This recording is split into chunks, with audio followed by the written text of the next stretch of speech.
Good day, everyone! Welcome back to another episode of Teacher I's Kitchen!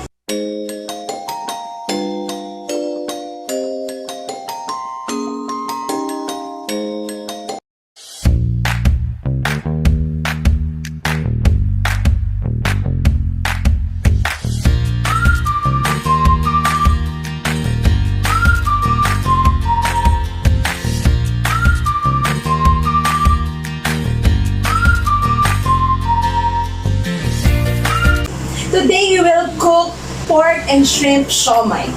So to start with, let us introduce the ingredients. We have the following. We have here 300 grams of lean ground pork. And then we have here 1 cup of shrimp, minced, finely minced. And then we have 1 medium-sized onion, finely minced. 5 cloves of garlic, finely minced. And then I have here additional ingredient. This is button mushrooms, finely minced as well. You can use 1 small package of that or just 1 small can. Okay, and then I have here 1 tablespoon of oyster sauce. We have salt and pepper to taste. We have molo wrapper, and of course we have flour and egg. Now 1 piece of egg and 2 tablespoons of flour to bind all the ingredients together. And that's it. Those are the ingredients. Diba? Napakabilis hanapin ng mga ingredients natin for pork and shrimp siomai. You may ask me, kailangan ba talagang may shrimp? Actually, that adds a better flavor of it. So, kaya meron siyang shrimp. An optional ingredient that you want to add maybe would be carrots. You can grate carrots, additional ingredient. But I'm not adding that here. I just have these ingredients with me. Okay, so let us start with the procedure. We get a bowl here. And then we just combine all the ingredients together. So what are this? We have the lean ground pork. Ano ba ang difference ng lean ground pork? Lean ground pork is actually from the lean meat, so wala siyang masyadong fat. We want to remove the fats, not entirely, but at least lessen the fat content of our siomai. So what I use here is lean ground pork. And then we have here the shrimp. Just have to combine them together. Pwede bang hindi lean ground pork? Well, that's your choice. Sa akin lang, if you really want to have a healthier option, you use the lean ground pork. Mas mahal nga lang siya ng konti, no? Kasi nga, pure meat. Lomo ang pinanggalingan niya. So, we mix them together, and then we add here the minced button mushrooms. And it's actually to add more flavor. And then the garlic. Dapat lahat sila finely minced para pag nilagay natin mamaya sa ating molo wrapper, hindi sila mag-bulk, no? Kasi syempre baka mamaya, they're bigger than the pork. Hindi naman maganda yun. So, nalat lang. Malinis ang table, isama natin yan, okay? So, we mix well.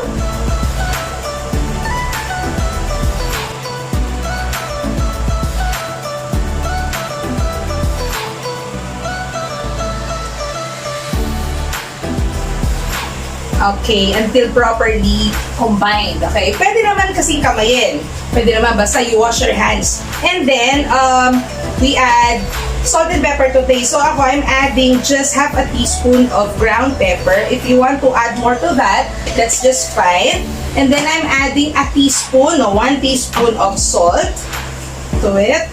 That's 1/2. And another 1/2. So that's 1 teaspoon. Kasi actually, dadagdagan pa naman yan mamaya ng flavors natin pagka sinunod na natin. And 1 tablespoon of oyster sauce, that adds to a good flavor of it. 1 tablespoon of oyster sauce. And then we have here 2 tablespoons of flour to bind all the ingredients. And of course, 1 whole egg. Ako usually, nilalagay ko muna yan sa bowl to check if that's really fresh at saka para wala siyang shells, no? Huwag nyo muna idedirekta. And after which, combine them again.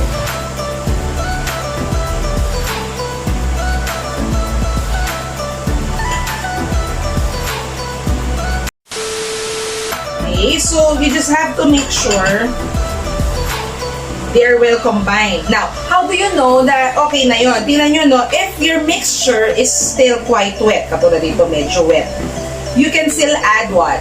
Flour to that para mag-bind. Kasi syempre, pag cooking naman, you can always adjust. Ang maganda lang, don't add too much yet. Kasi pag nagdagdag kayo agad ng sobra, medyo mahirap kumawi. So, katulad nito, okay, yan. Medyo maliit yung cold. Medyo basa pa siya, we add a small amount of flour pa. I will add at least a tablespoon to that para lang mag-bind. Kasi pag sobrang basa, hindi siya mag-bind together, no? Let's try 1 tablespoon muna. I think this will be enough. Okay. And just, ito muna. Combine.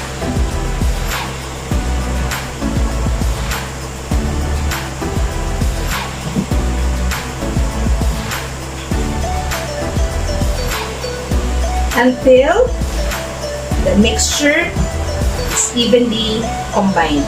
This is just 300 grams of pork and then the shrimp is 1 cup. Madami na siya. Marami na kayong magpapasaya nito sa bahay. Yan. So, that's it. That's our mixture. We will go to how or the proper way of wrapping. Alright, so here, I already removed all the other mess. I just have here with me the molar wrapper. Pag ihiwa-hiwalayin nyo lang siya, hindi ko agad tinatanggal kasi kapag mas maaga mo siya tinanggal, nagda-dry up, just tumitigas, nasisira siya yung tendency. So this is medium size. Sakto lang yan for the size of the siomai that we want. What we will do is to wrap. No? Paano ba i-wrap yung siomai? I want you to look closely on how to do it. Okay, so what you will do now is to get one. Okay, get one. I want you to look closely. Then you position your fingers like this, no? And then put it there. Dapat, yung middle part, yan, nasa gitna. And then, we will add, huwag masyadong marami, huwag na masyadong konti, but we'll just have, tatansyahin nyo, depende sa size ng nabili yung molo wrapper. So, bakit may butas? Kasi hahayaan nyo siyang mag-shoot doon. Tapos, imomold. Pabilog, and then just tap it that way. So this is how you do it. The normal siomai that we buy, diba, from siomai houses or kiosks, hindi naman siya sarado. So this is how it is really done. So you just have to do it that way. Ready for steaming na yan. So habang ginagawa natin to, I'm already boiling water for the steam. Oops. So, sa gitna, no? Yan. So, may support lang sa ilalim. And then, pabilog. And then, there. Bagsak konti. Para mag-ayos, no? And that's it. If you want to add more to that, mas puno, okay lang naman. Pero, nakakabusog masyado yun. Sakto lang ito dyan. Okay, so, Miss, Teacher Ai, ba't hindi siya nakasara? Kasi, pansinin nyo, lahat ng siomai na binibili natin sa labas, hindi naman siya entirely closed. Eh, okay lang ba if you want to close it or seal it? That's fine. If that's what you want, okay lang din naman. Okay, pero, let's do it the normal way. The same way that we buy it from, kiosks. And,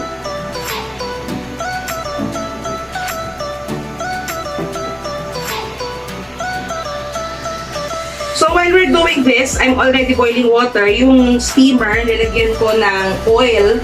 Binrush ko ng oil yung perforated casserole para mamaya hindi madikit-dikit ang ating molo or siomai dun sa pinakang casserole. Sisira. Well, patience is a virtue. Medyo ang matagal dito ay ang maglagay ng meat mixture sa molo wrapper. Okay? Alright. 1 teaspoonful is good enough for this size of the molo wrapper. Just have to make sure na when you put them together, no, the molo wrapper is properly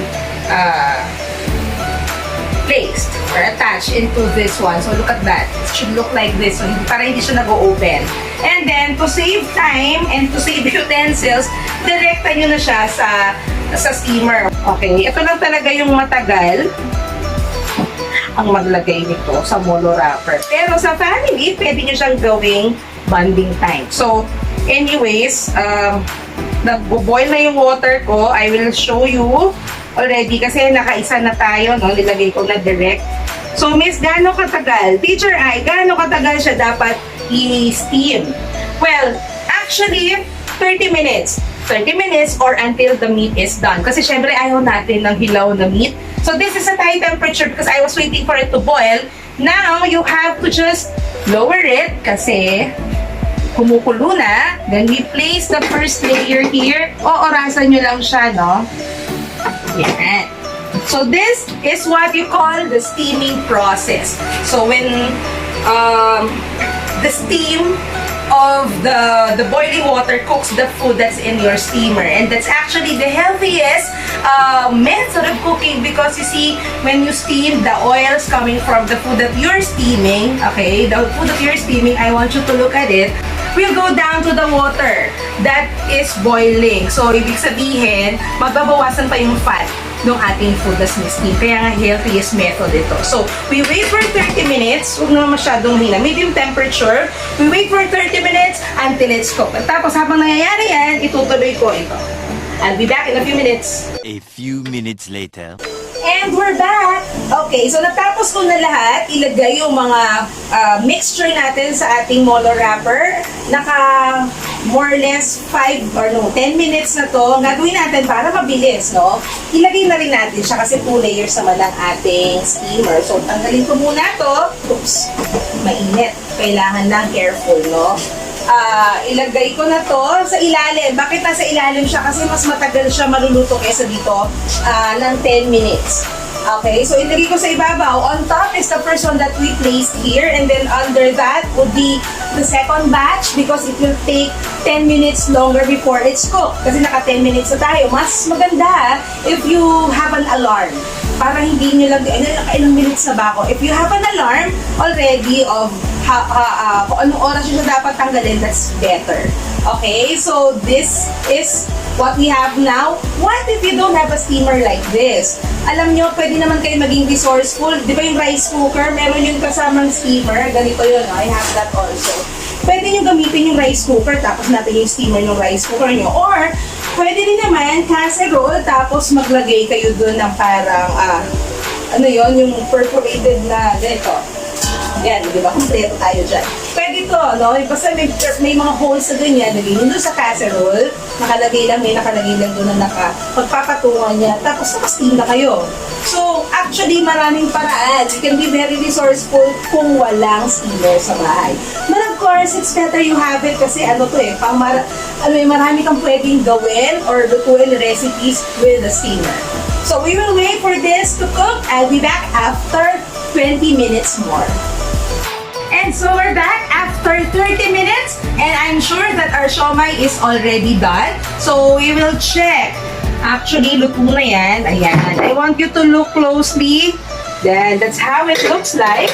Diba? Luto na yan. See, hindi naman siya naghiwa-hiwalay. Kaya dapat maayos yung pagkakalagay nyo ng molo wrapper sa siomai nyo. So, what we will do now, of course, is to get some. O, see, kapag nilagyan nyo yan pag nilagyan nyo yan ng oil dyan, binis yun ng konting oil, it will help you to remove the siomai easily. Hindi siya maninikit, diba? Kasi kapag hindi nyo nilagyan, anong mangyayari? Well, magdidikit-dikit ang siomai nyo dun sa inyong steamer. So, yan, we let it stay there. Gusto nyo namang medyo mainit pa, pwede pang iwan muna yan dyan. And so, we have here this one. Okay, let's taste! Ayan. So, syempre, ano ba ang kapartner ng siomai? We have this soy sauce, we have toasted garlic, and then we have calamansi. Ngayon, masarap kung may chili oil. Pero wala akong chili oil, masaya na ako dito. Okay? So, pwede nyo naman lagyan ng chili flakes. Pwede rin yun. So, lagyan natin ng garlic. Ano lang? Sprinkle garlic on top. Okay.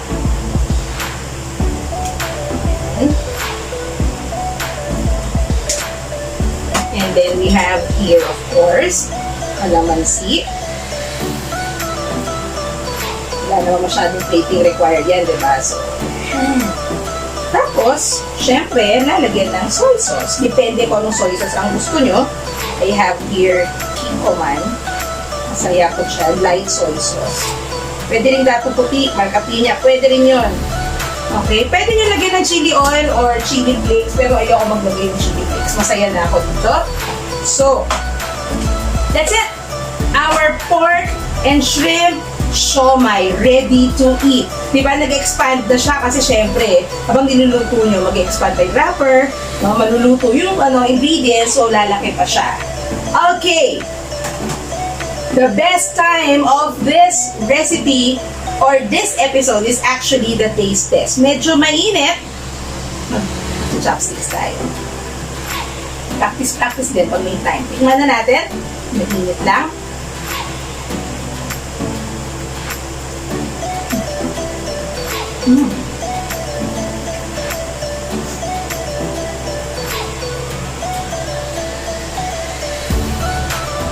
Saking lasa. Kaya kung hindi naman masyadong nalagyan ng salt, okay lang yung oyster sauce, meron ka pa rin soy sauce, diba? So,